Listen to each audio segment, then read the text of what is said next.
Periyar Maniamma Institute of Science and Technology, Tanjavur, EEE with specialization in electric vehicles and energy engineering. வணக்கம் நேயர்களே.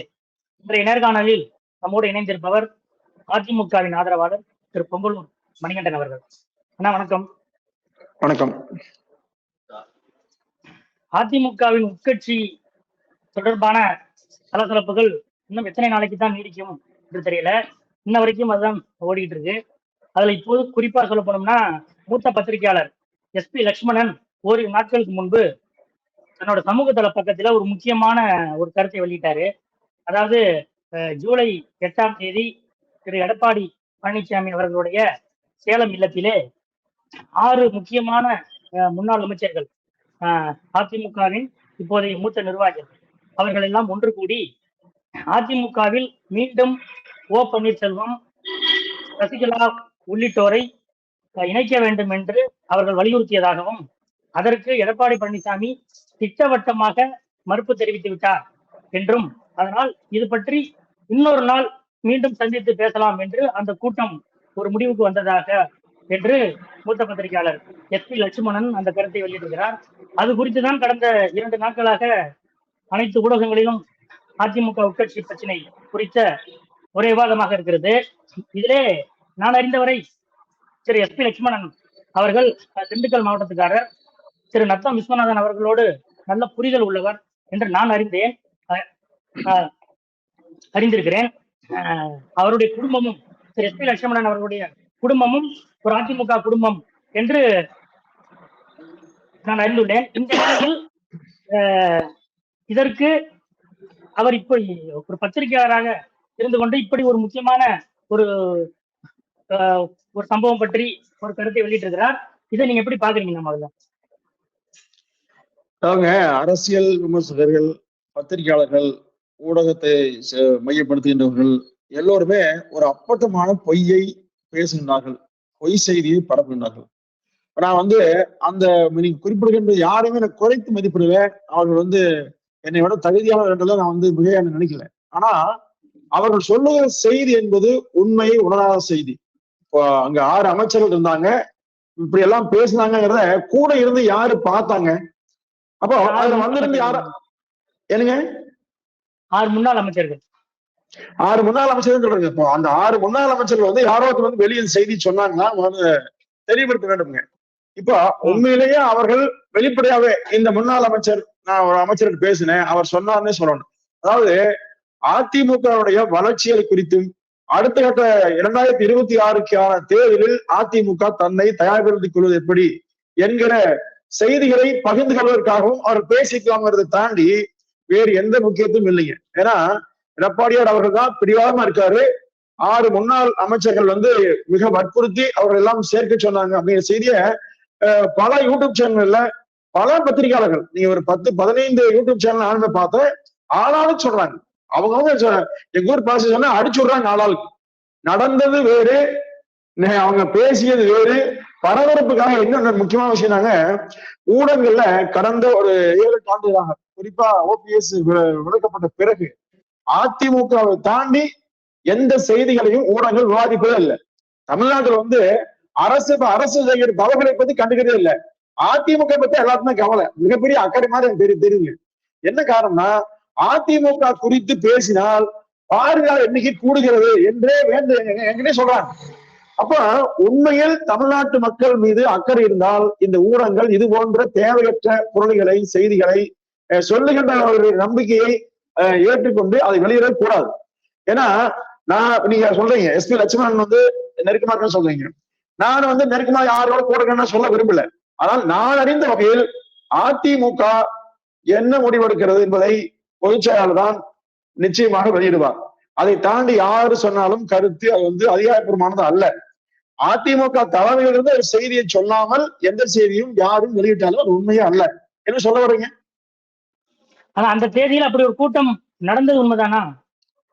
அது கூட்டம் இல்லைங்க. அதாவது நீங்க அடிக்கடி பார்ப்பாங்க, நீங்க ஒண்ணும் இல்ல, இந்த 10 நாள்ல எடப்பாடி 2-3 முறை கோயம்புத்தூர் வந்தாருங்க, விமான நிலையம் வந்தாரு, மதுரை வந்தாரு, வேறு தென் மாவட்டங்கள்லாம் போனாரு. அங்க முன்னாள் அமைச்சர் நம்ம சொல்ற நத்தம் விஸ்வநாதன், திண்டுக்கல் சீனிவாசன், இன்னும் இருக்கிற முக்கியமான முன்னாள் அமைச்சர்கள் RB Udhayakumar, OS Manian, doctor Vijayabaskar எல்லாம் ஆசை பார்த்தாரு. இங்க வந்து எல்லாம் முன்னாள் அமைச்சர் அண்ணன் வேல்மணி, பொள்ளாச்சி உடுமலை ராதாகிருஷ்ணன், இப்படி எல்லாருமே அவரு சந்திச்சாரு, பேசினாரு, விமான நிலையத்தை பாக்குறாங்க. நீங்க அப்படியே நெருக்கடி தரேன்னா அவங்க பர்சனலா பேசியிருப்பாங்க. அதாவது இந்த செய்தியை அவர்கள் வெளியிடுவதில் ஏதோ உள்நோக்கம் இருக்குங்க. அதிமுகவை இவர்கள் வந்து ஒற்றுமைப்படுத்த வேண்டும் என்கிற நோக்கம் நீங்க ஒரு சொல்ல இருக்கலாம். ஆனா இதுதான் தடையாக இருக்கிறது என்று எடப்பாடியார் மீது குற்றம் சுமத்துவது என்பது தனி மனிதருக்கான தாக்குதல். அது ஏன்னா தனி மனிதராக இருந்து கொண்டு அவர் ஓபிஎஸ் அவர்களையோ மற்றவர்களையோ வெளியேற்றவே இல்லை. அம்மையார் சசிகலா அவர்களையும் தினகரன் அவர்களையும் யார் வெளியேற்ற காரணமாக தான் உங்களுக்கு தெரியும், நாட்டு மக்களுக்கே தெரியும். ஏன்னா ஒற்றுமையா இருந்த கட்சியை முதல் முறையாக உடைத்து அந்த அம்மா மீது கொலைப்படி சுமத்தி அந்த குடும்பத்தை வெளியேற்றினா மட்டும்தான் கட்சியை இணைப்பேன்னு சொல்லி அன்றைக்கு இருந்தது பிளவுன்னு வச்சுக்கலாம். ஏன்னா அன்றைக்கு இருந்தது வந்து இரட்டை முடக்கப்பட்டதுங்க. அன்றைக்கு இருந்தது சரி. இப்போ பன்னீர்செல்வம் வந்தாரு, பேசினாரு, எழுந்தாரு, பதவி கொண்டாரு. இப்ப ஒரு சிறு துளி வெளியே போயிருங்க. அப்படி ஒப்பிட்டீங்கன்னா திருநாவுக்கரசர் அம்மா இருக்கிற போது நீங்க அம்மா காலத்துல பாருங்க, இணை பயிற்சியாளர் ஆரம்பிக்கிறப்ப இருந்தாரு, துணை பயிற்சியாளர் 10-15 பேர் இருந்தாங்க. செங்கோட்டை என்ன திருநாவுக்கரசர் சொன்ன இந்த மாதிரி நிறைய மூத்த நிர்வாகிகள் பூராமே துணை பயிற்சியாளர் எல்லாமே பொறுப்பிட்டு இருந்தாங்க. இப்ப இணை பயிற்சியாளர் ஆரம்பி இருந்தார், ஆரம்பி இணைக்கப்பட்டார். துணை பயிற்சியாளர் திருநாவுக்கரசர் கட்சிக்குள்ள இருந்து கொண்டு கழகம் விடுவித்து போட்டி பொதுக்குழுவை கூட்டி கட்சியை கைப்பற்ற அனைத்து முயற்சியும் மேற்கொண்டார். அம்மாவுக்கு அந்த துணை பயிற்சியாளர் பதவியே இருந்தாங்க. ஏன்னா தேவையற்ற சர்ச்சைகள் எல்லாம் வந்து உருவாக்குவதற்கு சக்திகள் அன்னைக்கே முனைந்ததுங்க. இப்ப அம்மா மறைவுக்கு பிறகு இன்றைக்கு பாரதிய ஜனதா கட்சி நேரடியாகவே அதிமுகவை சிதைக்க வேண்டும் என்று முயற்சிக்கிறது. இங்க டெல்லியிலும் அதே முயற்சி, தமிழ்நாட்டில் அதுக்குன்னே சில ஆட்கள் நியமித்து முயற்சி பண்றாங்க. இப்ப ஒண்ணும் இல்ல, அம்மா மறைஞ்சதுக்கு முன்னாடி பதவியேற்புக்கான முழு வேலையும் செய்தார்னா திரு வெங்கையா நாயுடு அவர்கள்.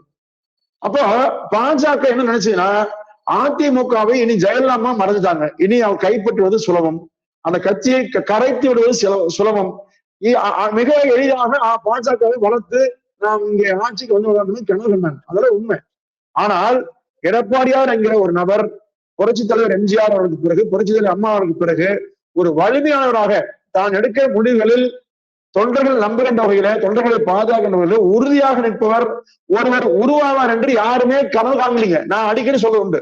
அதாவது 2021 வரை ஆட்சியில் இருந்த வரைக்கும் எடப்பாடியாரும் பாரதிய ஜனதாவோட அனுசரணையா தான் இருந்தாரு. அதற்கு பிறகு 2024 நாடாளுமன்ற தேர்தலுக்கு ஒரு 7-8 மாதங்கள் முன்பு வரைக்கும் அவரும் பாஜக கூட்டணி தானே இருந்தாரு. நீங்க அதிமுகவில அம்மா மறைவுக்கு பிறகு எல்லோருமே அம்மா இருக்கும்போதும் சரி மறைவும் சரி சூழ்நிலை கைதியாக தான் பார்க்கப்பட்டாங்க, சூழ்நிலை கைதியாக வைக்கப்பட்டிருந்தாங்க. இப்ப நீங்க பல பேர் சசிகலாமோட இணைக்கு போதே பதிவானதான் பேசுறாங்க. உண்மையில் சசிகலா அந்த குடும்பம் ஒரு கைப்பாக வைத்துக் கொண்டு இந்த கட்சியை வழிநடத்தாங்க மறுக்க முடியாது. அப்ப எல்லோருமே சூழ்நிலை கைதிதான். யாரும் தனித்து அம்மாவுக்கு பிறகு 2ஆம் இடத்துல யாருமே முன்னின்று ஒரு பணியை செய்கிற அளவுக்கு கட்சியில முன்னெடுக்கப்படவில்லைங்க. அப்போ சூழ்நிலை கைதியாக பார்க்கப்பட்ட எல்லோரையுமே மற்ற கட்சி திமுக அப்படித்தான் எல்லாத்தையும் பார்த்தது, பிஜேபி அப்படித்தான் பார்த்தது, அப்ப எடப்பாடியாரையும் அப்படித்தான் பார்த்தாங்க. ஆனால் சூழ்நிலை கைதியாக இருந்தவர் ஒரு சூப்பர் ஸ்டாராகவே மாறுவார் என்று யாருக்குமே தெரியல. உண்மையை சொன்னா சூப்பர் சுப்ரீம் லீடராக மாறிட்டார். அப்போ இதை ஜீரணிக்க முடியல, கட்சிக்குள்ளேயும் முடியல, வெளியிலயும் முடியல. கட்சிக்குள்ள பன்னீர்செல்வம், தினகரன், சசிகலா, வெளியில மற்ற அரசு கட்சி எல்லாருக்கும் முடியல. நீங்க பாஜகவோட அணியோடு தான் நான் மறுக்கல. நீங்க சூழ்நிலை கைதியாக இருந்த எடப்பாடி சூப்பர் ஸ்டார் ஆகிட்டான்னு சொல்றீங்க. ஆனா தொடர்ந்து அதிமுக தேர்தலில் தோல்வியை மட்டுமே எதிர்கொண்டிருக்கிறது. எப்படி எடப்பாடி சூப்பர் ஸ்டார் சொல்லுவீங்க? இல்ல, இந்த குற்றச்சாட்டுகளை மின்னம்பலம் மட்டுமல்ல, ஆர்எஸ்ஆர் மட்டுமல்ல, தெரிந்து தமிழ்நாட்டோட ஒட்டுமொத்த தொலைக்காட்சியிலும் சரி, யூடியூப் சேனலும் சரி, பத்திரிகையும் சரி, இல்ல தேர்தல் முடிவு கேக்குறோம். நான் அது வரங்க. அதாவது நீங்க ஒரு விஷயம் புரிஞ்சுங்க, அம்மா மறைந்த பிறகு கட்சி நிலம் என்ன பாருங்க, ஆட்சியில் போய் நிலம் பாருங்க, 18 எம்எல்ஏக்களை தன் பக்கம் கொண்டு போயிட்டாரு. ஆட்சி கவிழ்க்க வேண்டும் என்று மிகப்பெரிய சதி பண்ணாரு தினகரன். அப்ப இப்படியே ஆட்சி கவிழ்த்துவாங்க முடிவிட்டாரு. ஆனா இப்ப வந்து ஒற்றுமையை பற்றி தினகரன் பேசியிருக்காரு. ஒற்றுமையா ஆட்சியலுக்கு போது கவுக்கனியா முயற்சி பாருங்க, கவர்னரையா மார்க் பண்ணாங்க. அதே மாதிரி திரு பன்னீர்செல்வம் 11 எம்எல்ஏக்களை வைத்துக் கொண்டு ஆட்சிக்கு எதிரான வாக்களிச்சாங்க. அதற்கு பிறகு பாருங்க, அவர் ஆட்சியை கவிழ்க்க வேண்டும் என்று பல்வேறு குற்றச்சாட்டுகள் முன் வச்சார். அப்போ ஒருவரும் மத்தியில பாஜக அரசு நெருக்கடி, இன்னொரு மாநிலத்துல எதிர்கட்சியா இருந்த திமுக நெருக்கடி, உட்கட்சியில ஓபிஎஸ், வெளியில 18 எம்எல்ஏ தினகரன், சிறையில் இருந்து கொண்டு சில சமைக்கலை கொடுத்து சசிகலா இயங்குகிறார். அப்ப கூட்டணி கட்சிகள் பல்லாயிரம் போராட்டம் நடத்துது. இது எல்லாம் சமாளித்துக் கொண்டு 4 ஆண்டு காலம் முழுமையாக ஆட்சி நடத்திய எடப்பாடியார். இப்போ அந்த ஆட்சி நடக்கிற போது உண்மை சொல்றேன், பாஜகவையும் பெரிய பக்கத்து கொள்ள முடியல. காரணம் என்ன? தலைமை ஒருங்கிணைப்பா இருக்கிற பன்னீர்செல்வமே பகரக்காயாக அதிமுக இருக்கார். அவரை பயன்படுத்தி அதிமுகவை உடைப்பதற்கு அனைத்து முயற்சி செய்கிறது. ஏன்னா அம்மா மறைந்த பிறகு பாஜகவுடைய முழு ஆதரவாக மாறிட்டார். நாடாளுமன்ற தேர்தலுக்கு பிறகு தன்னுடைய மகனே வந்து பாக்கெட்ல மோடி படம், லெட்டர் பேர்ல மோடி போட்டோ என்று பாஜகவை மாறிட்டாங்க. அப்போ இது எல்லாம் உணர்ந்து கொண்ட கட்சி தலைமை நிர்வாகிகளும் கிளையிலிருந்து தலைமை வரைக்கும் எல்லோருமே வந்து பன்னீர்செல்வம் மேல மிகப்பெரிய கடைபிடிந்தாங்க. அப்போ என்னாச்சு? நீங்க பாஜகவில் இருந்து வெளியே வர வேண்டும் என்று தொண்டை விரும்பினாங்க. ஓபிஎஸ் நீக்கப்பட்ட பிறகு கட்சியில எல்லா கழகத்தையும் பார்த்தோம். 3 ஆண்டு காலம் தொடர்ச்சியா அதிமுக வந்து நீதிமன்றத்திலேயே கட்சி நடத்த வேண்டிய சூழ்நிலையை பன்னீர்செல்வம் உருவாக்கினார். அதாவது நீதிமன்றத்துக்கும் போயிட்டு தேர்தல் ஆணையத்துக்கும் போயிட்டு வழக்கையும் நடத்திக்கிட்டு கட்சி எதிர்கட்சிய பணிகளையும் செய்து கொண்டு கட்சியை பாபத்திலிருந்து மீட்டுக் கொண்டு வந்து இன்றைக்கு ஒரு நிலையில அதிமுக உறுதியாக இருக்குது. சின்னம் முடங்கப்படல, கட்சி முடங்கல, தலைமை கழகம் இருக்குது, 1 கோடி வாக்குகள் வாங்கியாச்சு. இப்பதான் ஒரு பெருமூச்சு விட்டு நிம்மதியா கிடைக்க சூழ்நிலைங்க. அப்ப நீங்க வந்து தொடர் தோல்வின்னு சொன்னா நீங்க ஒரு 10 தோல்வினா ஒரு 50 வருஷம் தோத்தாங்க வச்சு பாருங்க. திமுக தலைவர் கருணாநிதி இந்தியாவில மூத்த தலைவர் பேசிக்கிறோம், மிகப்பெரிய ஞானி பட்டம் சொல்லி பேசுறோம். அவரே வந்து எம்ஜிஆர் காலத்துல 8 முறை தோற்றாருங்க. 8 முறை தோற்றவர் கருணாநிதி. அதே மாதிரி முதலமைச்சர் நாற்காலி ஒன்றை அவரால் அடையவே முடியாத தோல்வியை சந்திச்சார். 24 எம்எல்ஏக்கள் கடைசியா வந்து திமுக அளவுதான். அதுக்கு போய் அம்மா இருக்கும் எதிர்கட்சி வர முடியல. அப்ப இப்படிப்பட்ட கருணாநிதி அவர்களே அப்படி இருக்கும்போது எடப்பாடியார் மட்டும் அம்மா இல்ல, அவன் எடப்பாடியார் அம்மா கிடையாது, எம்ஜிஆர் ஒப்பிடுறான். நான் அதே சொல்றேன், கருணாநிதி வந்து ராஜாஜி அல்ல, காமராஜர் அல்ல, அண்ணா அல்ல, அவர் கருணாநிதி. அதே மாதிரிதான் எடப்பாடியார் வந்து ஜெயலலிதா அல்ல, எம்ஜிஆர் அவர் எடப்பாடி பழனிசாமி. அப்போ அவருக்கு உண்டான அறிவை கொண்டு, அவருக்கு உண்டான சக்தியை கொண்டு, ஆற்றலை கொண்டு இயக்கத்தை பாதுகாத்திருக்கிறார், ஒற்றுமைப்படுத்திருக்கிறார், சின்னத்தை மீட்டிருக்கிறார். எனவே அவர்தான் அதிமுகவுக்கான சரியான தகுதியான பொருத்தமான தலைவர் என்று 1 கோடி பேர் ஏற்றிருக்காங்க. இன்னும் சொல்ல போனா இன்னும் பல கோடி மக்கள் வந்து வாக்களிக்க தயாரா இருக்காங்க. கடந்த நாடாளுமன்ற தேர்தலில் பிறந்த ஏற்பாடை முன்னேற்ற முடியல. நீங்க சொன்ன மாதிரி 8 மாதத்துக்கு முன்புதான் பாஜக வெளியே வர்ற. திமுக ஒரு பிரச்சார பொறுப்பேச நிறைய பண்ணுது. அதாவது பாஜகவுடைய பி டீம் சொல்லுது, பாஜகவும் அதிமுகவும் இணைந்து பேசிக்கொண்டு தனியே போட்டி போடுறான்னு சொல்லிச்சு. சிறுபான்மை வாக்குகளை வாங்குவதற்காக அதிமுக செய்த இது ஒரு அரசியல் நாடகம் சொல்லிச்சு.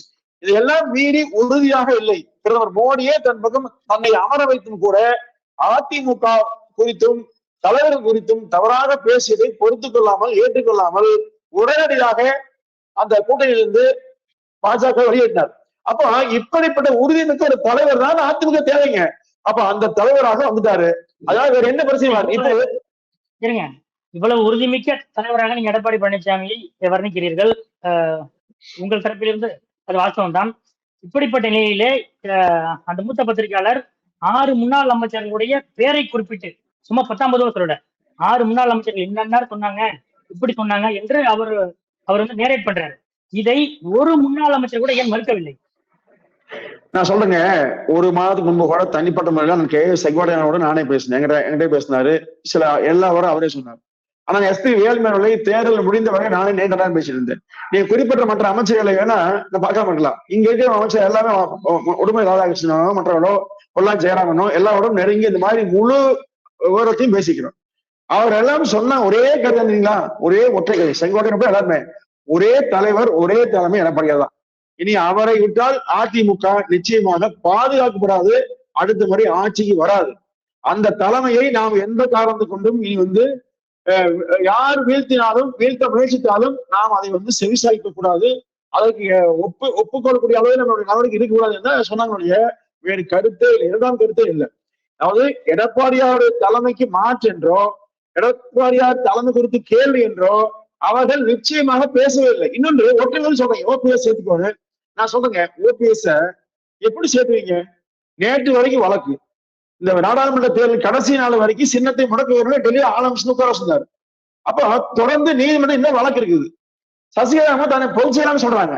கடந்த நீதிமன்றத்துல சசிகலாமாவை பொதுச் செயலாளர் நீக்கியது நாங்கள் தான், நீக்கியது சரிதான் பன்னீர்செல்வம் அவரும் தாக்கல் பண்ணாரு. எப்படி ஏத்துக்கீங்க? இது என்ன நாடகம் இது? அப்போ ஒரு அரசியல் என்பது நீங்க, அதாவது அரசியல் வந்து பல குறைகள் இருக்கதான் நீங்க வாங்கவே இல்லை. இது மாதிரி ஓபிஎஸ் மாதிரி நிறைய பேர் வாரம் பேரப்போ நான் காளிமுத்துவோ எத்தனையோ வெளியேறினாங்க, விமர்சிச்சாங்க, மறுக்கவே இல்லை. ஆனால் அவர்கள் எல்லாம் தனி கட்சி நடத்தி அம்மாவை கடுமையா எடுத்துட்டு வந்து இணைஞ்சு அம்மாவை தலைமையை முழுமையை ஏற்றுக்கொண்டு கடிதம் கொடுத்தே வந்தாங்க. ஓ பன்னீர்செல்வம் அப்படி இல்லை, நான் முதலமைச்சரா இருந்தேன், நான் தான் அம்மாவுக்கு வாரிசு, நான் தான் 2ஆம் ஆண்டு தலைவர், நான் தான் தலைமை ஒருங்கிணைப்பாளர், அப்படி இப்படி பேசியிருக்கிறாங்க. இப்படி பேசியிருக்கிற பன்னீர்செல்வத்துக்கு 1.5 கோடி பேர் ஆளுநர்கள் உண்மையா இருந்தா, அது மனப்பூர்வமா கதிரமா இருந்தா, இந்த அவரை சார்ந்திருந்தா கூட்டணி குறைஞ்சது 1 கோடி வாக்குகள் வாங்கிக்கிறோம். ஏன் வாங்க முடியல? அப்ப இவர் தனியா ஒரே நின்றுட்டு அந்த தொகுதியை ஓட்டு 5000 பணம் கொடுத்துட்டு ஒரு 3 லட்சம் வாக்கு வாங்கி சாதிச்சேன்னு சொன்னா என்ன பெரிய விஷயம்? வைங்க, வெளிப்படையா சொல்றாங்க. இதெல்லாம் பெரிய சாதனையா அல்ல. ஆர்கே நகர்ல இதே தினகரன் வெற்றி பெற்ற போது திமுக டெபாசிட் போச்சு, அதிமுக 2ஆம் இடம். அதிமுக அழிஞ்சது, ஆர்கே நகர் வெற்றி பெற்ற தினகரன் கையில் அதிமுக போகும்னு சொன்னாங்க. அதே மாதிரி கலைஞர் திமுக வைகோ நீக்கிய போது பெருந்தொரு இடைத்தேர்தல் வந்ததுங்க. அந்த இடைத்தேர்தல் திமுக 3வது போச்சு, அதிமுக வெற்றி, வைகோ 2ஆம் இடம். இனி திமுக முடிஞ்சது, வைகோ தான் திமுக சொன்னாங்க. ஆனா நிலைமை வேறுங்க. அதாவது அதிமுக மிகப்பெரிய இயக்கம் என்பதை இந்த நேரத்திலும் நிரூபிச்சு காட்டியிருக்காரு. நான் சொல்றேன், இந்த நாடாளுமன்ற தேர்தல திமுக சொல்லுங்க 227 தொகுதியில் மிகப்பெரிய வெற்றி பெற்று விட்டோம். அதனால 2026ல 200 இடங்களுக்கு மேல் வெற்றி பெற்று ஆட்சி மீண்டும் பிடிப்பாங்கிறாங்க. ஆனா 152 சட்டமன்ற தொகுதியில அதிமுக 2ஆம் இடத்துல வாக்குகளை வாங்கியிருக்குங்க. அப்ப இந்த வாக்குகளை கொண்டே அடுத்தது 157 அழகா அதிமுக ஜெயிக்குங்க. அப்போ 221 தொகுதின்னு சொல்லி கணக்கு போட்டு திமுக பேசுறது ஊடகங்கள விவாதிக்குது, ஊடகங்கள் பெருசா பேசுது, அதிமுக டேமேஜ் ஆனது. நான் கேக்குறேங்க, 2019 இதே மாதிரி 39 தொகுதி தேதி தவிர்த்து 39 திமுக ஜெயிச்சது. அப்ப அதே மாதிரி அப்ப 230 ஏன் திமுக ஜெயிக்க முடியல? சட்டமன்ற 21 அதிமுக 75 இடங்கள் எப்படி வெற்றி பெற்றதுங்க? எப்படி 3% வாக்குகள் குறைய பெற்றது? அப்போ நாடாளுமன்ற தேர்தலையும் சட்டமன்ற தேர்தலையும் மக்கள் ஒப்பிட்டுதான் பாக்குறாங்க. பிரதமர் யாருன்னு தேர்தல் தமிழ்நாடு தெளிவா வாக்குறாங்க, மறுக்க முடியாத விஷயம். ஆனா இதையெல்லாம் விவாதிக்காமல் ஊடகங்கள், தொலைக்காட்சிகள், பத்திரிகைகள் அனைத்துமே அதிமுக மீது அக்கறை காட்டுவதாக எண்ணிக்கொண்டு அதிமுகவை அழிப்பதில் அவர்கள் முக்கிய பங்காக வெளிப்படையா சொல்றேங்க. என்ன காரணம்னா அதுக்கு முகாந்திரங்கள் இருக்கிறத வச்சுதானே இப்போ அது பற்றி விவாதங்களும் வருது. ஓபிஎஸ் பேட்டி கொடுக்குறாரு, சசிகலா அப்படி பேட்டி கொடுக்குறாங்க. நீங்க அதுக்கு இப்ப நான் கேட்ட மாதிரி அந்த 6 முன்னாள் அமைச்சர்ல ஒருத்தராவது இது ரொம்ப தப்புங்க, அந்த கூட்டத்துல நாங்க அது மாதிரி விவாதிக்கவே இல்லை அப்படின்னு உறுதியா ஒரு மறுப்பு வெளியிட்டா இது பத்தி வாய்ப்பு இல்லையே சார். நாடாளுமன்றமாக முன்னாள் அமைச்சர்கள், முன்னாள் எம்எல்ஏக்கள், மிக முக்கிய விஐபிகள் அனைவருமே பாஜக இணைய போறான்னு செய்தி பரப்பினாங்க. இன்று மாலை 5 மணிக்கு பாருங்க, மிகப்பெரிய ஒரு முக்கிய விஐபி போறான்னு சொல்லி செய்தி பரப்பினாங்க. அப்ப அது பெரிய பரபரப்பாச்சு. அதே அந்த தலைவர்ல மறுக்கவே விரும்பல, ஏன்னா தேவையெல்லாம் போய் பேசணும்னு நினைச்சாங்க. இதே மாதிரி 3 ஆண்டுகளா இப்படியே விமர்சனம் பண்றாங்க. ஒரு நாள் 2 நாள்ல பரவாயில்லைங்க, இன்னைக்கு மறுக்கலாம், நாளைக்கு செய்தி நாளைக்கு மறுக்கலாம், தினே மறுக்கணுங்க. காலையில தூங்கி வந்துருச்சா யார் என்ன செய்தி பத்திரிகை படிச்சுட்டு டிவி பார்த்துட்டு மறுக்கிறதே வேலையை போயிருங்க. அதனால கண்டு கொள்ளாமலும் கடந்து செல்வதும் தான் அவர்கள் சரியாக இருக்கும் என்று நினைக்கிறாங்க. அதை தாண்டி நான் வெளிப்படையே குற்றச்சாட்டி பேசுங்க. ஊடகங்கள் ஒட்டுமொத்தமாக திமுக கண்டு அஞ்சுதுங்க, மிரட்டலுக்கு பயப்படுது. திமுக அரசின் தவறுகளை சுட்டிக்காட்டும், திமுக அரசின் தவறுகளை தினசரி பேசவே மறுக்கிறாங்க. ஆம்ஸ்டாங் மரணத்தோட ஊடகங்கள் பேட்டி பாருங்க, என்ன விவாதம் பாருங்க. அதாவது அதிமுக சசிகலா, ஜெயலலிதா, ஓபிஎஸ் டாபிக் பேசுறாங்க. அப்ப என்ன அர்த்தம்? இது நாட்டுல அதாவது அதிமுக ஆட்சி இந்த மாதிரி பிரச்சனை நடந்திருந்தா அத்தனை ஊடகங்கள் 6 மாசம் அதிமுக ஆட்சி குறைந்து பேசியிருப்பாங்க. ஆனா அதிமுக கட்சியை மட்டுமே கேவலப்படுத்தி குறை சொல்லி பேசுகிற ஊடகங்கள் அறமட்டு செயல்படுங்க. உண்மையில் ஊடகங்களுடைய 4வது தூண் சொல்றது ஊடகங்களுடைய நடுநிலை போக்கு மிக மிக மோசமாகிறது, ஆபத்தா இருக்கிறது. நான் சொல்ல சார், நீங்க மூத்த பத்திரிகையாளர், நீங்க நண்பர், எனக்கு எல்லாமே நீங்க அணுகுமுறை சொல்ல மாட்டேன். ஆனா இன்றைக்கு பல ஊடகங்களை பற்றி பொதுமக்கள் பேசுறாங்க, தவறா பேசுறாங்க. எல்லா ஊடகமும் போடுறாங்களே, இல்ல காசு வாங்கி பேசுறாங்க சொல்றாங்க. பணத்துக்கு விலை வைத்தால் என்று ஊடகங்களை இல்ல 19 பேசுறாங்க, நீங்களும் சொல்லாதீங்க அது மாதிரி.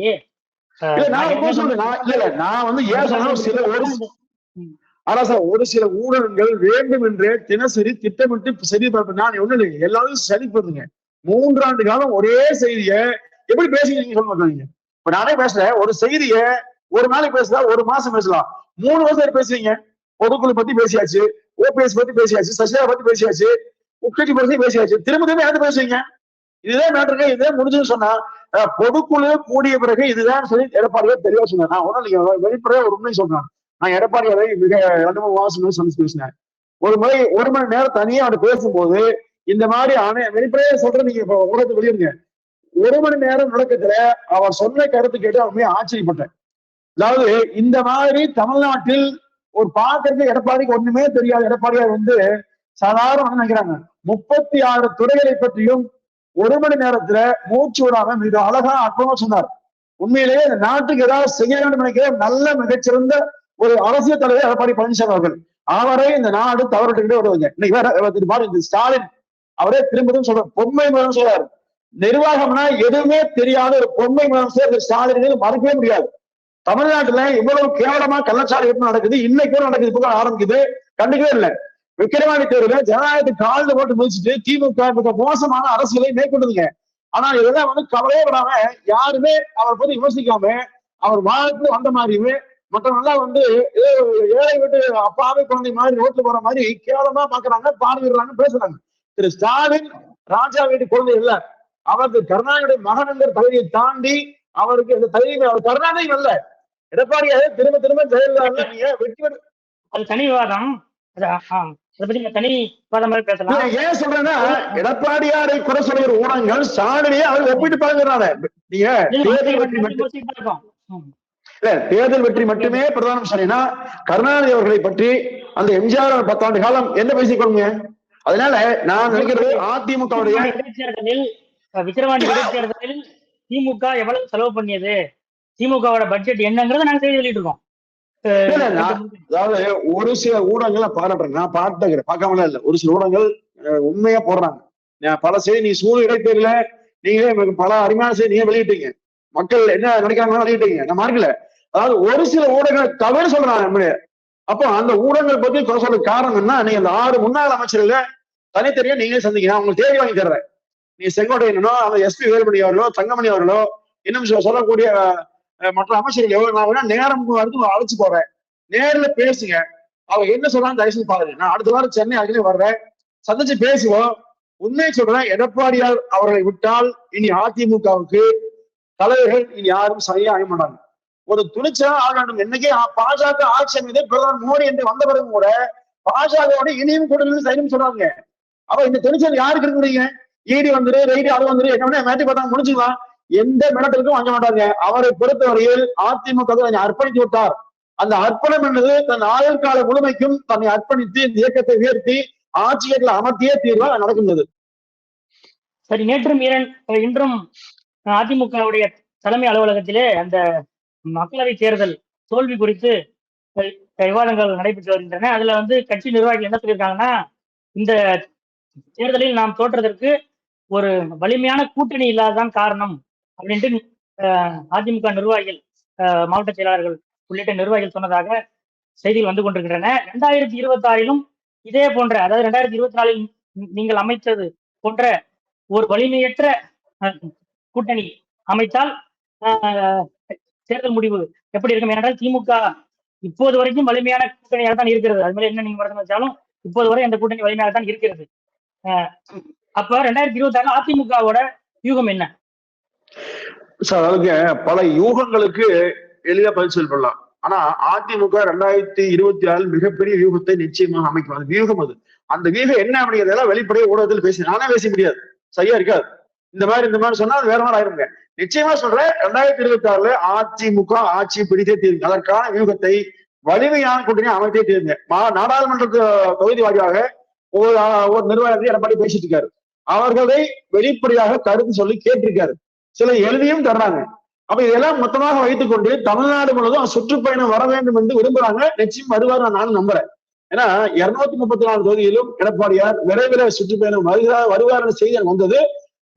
அந்த மாதிரி வர வேண்டும் என்று விரும்புறாங்க. முதல்ல 96 பேர்ல அதிமுக மிகப்பெரிய தோல்வி சந்திச்சது.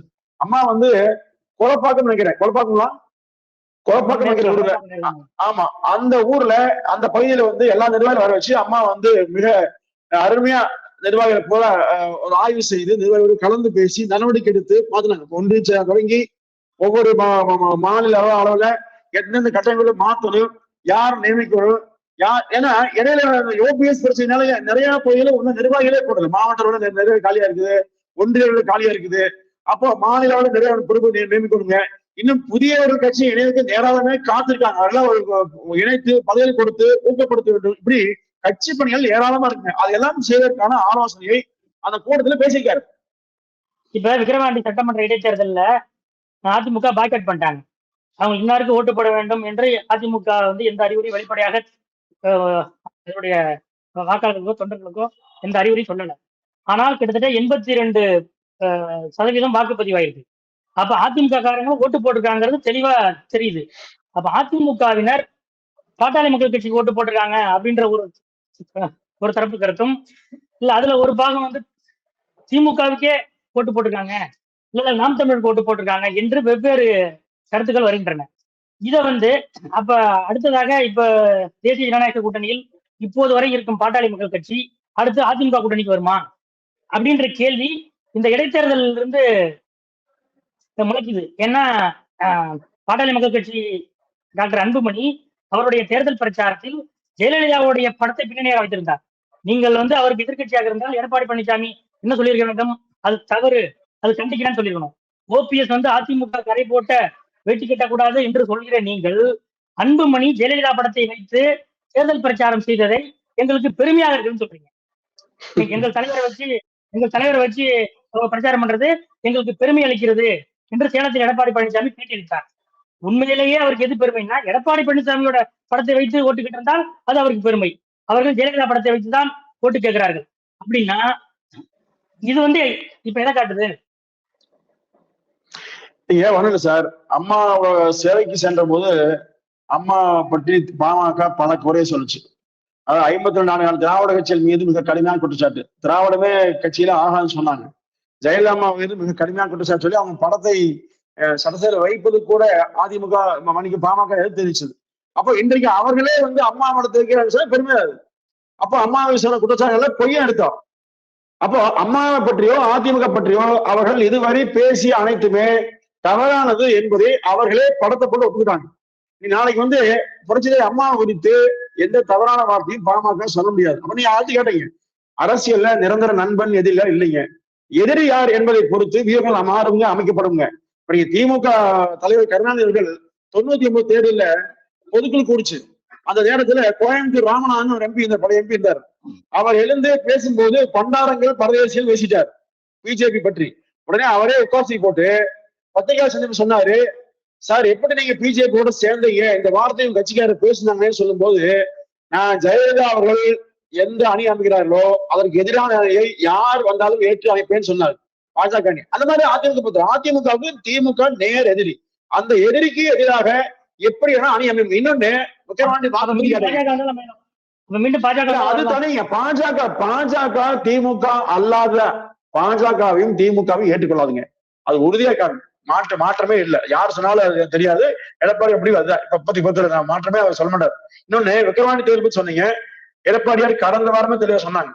அதாவது யாருக்கு வாக்களிப்பாங்கன்னு சொல்லுவீங்களா, வாக்களிக்க கூடாதுன்னு சொல்லி கேட்டதுக்கு வாக்களிக்க கூடாது என்று சொல்வது ஜனநாயகத்துக்கு விரோதம் சொன்னார். அதிமுக தேர்தலில் பங்களில் அவ்வளவுதான். அதுதாங்க ஜனநாயகத்துல வந்து ஓட்டே போடாதீங்க, புறக்கணிக்க சொல்றது ஜனநாயகமே அல்லங்க. ஜனநாயக நாட்டுல வாக்குரிமை என்பது நீங்களே வந்து 100% வாக்களிங்கன்னு முதலமைச்சர் பேசுறோம். இப்ப ஒரு தேர்தலுக்காக ஓட்டே போடாதுன்னு சொல்ல முடியாது. ஓட்டு போடாதுன்னு சொல்ல நாம் தேர்தலை புறக்கணிக்கிறோம். திமுக வந்து அராஜகத்தை பயன்படுத்தி வெற்றி பெறத்தான் போகுது. அதை வேடிக்கை பார்ப்போம் என்று சொன்னாருடைய அதுதான் நிலைப்பாடுங்க. சரிங்கண்ணா, உங்கள் நேரத்தை ஒதுக்கி இவ்வளவு நேரம் விரிவாக உங்களோட பேசியதற்கு மிக்க நன்றி. வணக்கம். ரொம்ப நன்றிண்ணா. நன்றி.